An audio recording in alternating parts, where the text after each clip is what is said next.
Get, Unraveling English Idioms and Slang. Hey there, language enthusiasts. Today we're diving into a word that you might have come across in casual conversations, movies, or songs. The word, get. Ever wondered what it means and how to use it? Stick around to find out. Get is a British slang term, primarily used in the UK, but has found its way into other English-speaking cultures as well. Originally derived from the old word, get, meaning a child or offspring, its meaning has evolved over time. In modern usage, get is often used to describe someone in a negative manner, similar to calling someone an idiot or fool.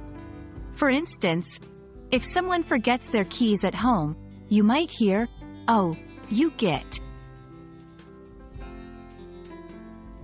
Understanding when and how to use get requires grasping the context. It's a mild insult, and while it's not extremely offensive, it's still not a term you'd use in a formal setting. 1. Playful teasing. You left your phone in the fridge? You get. 2. Mild frustration. He's such a git for not calling me back. 3. Affectionate tones. Sometimes, close friends or loved ones might use it without intending any harm, almost in a teasing or endearing way.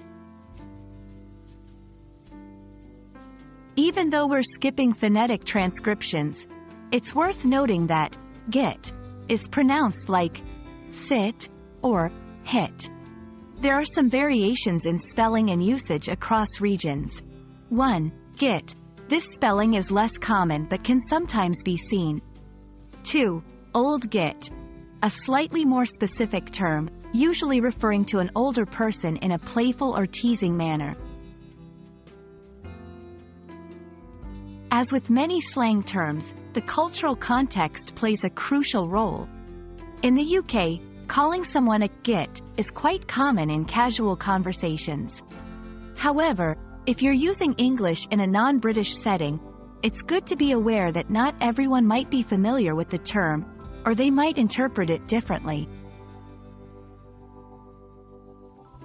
There you have it, a deep dive into the world of the term, get.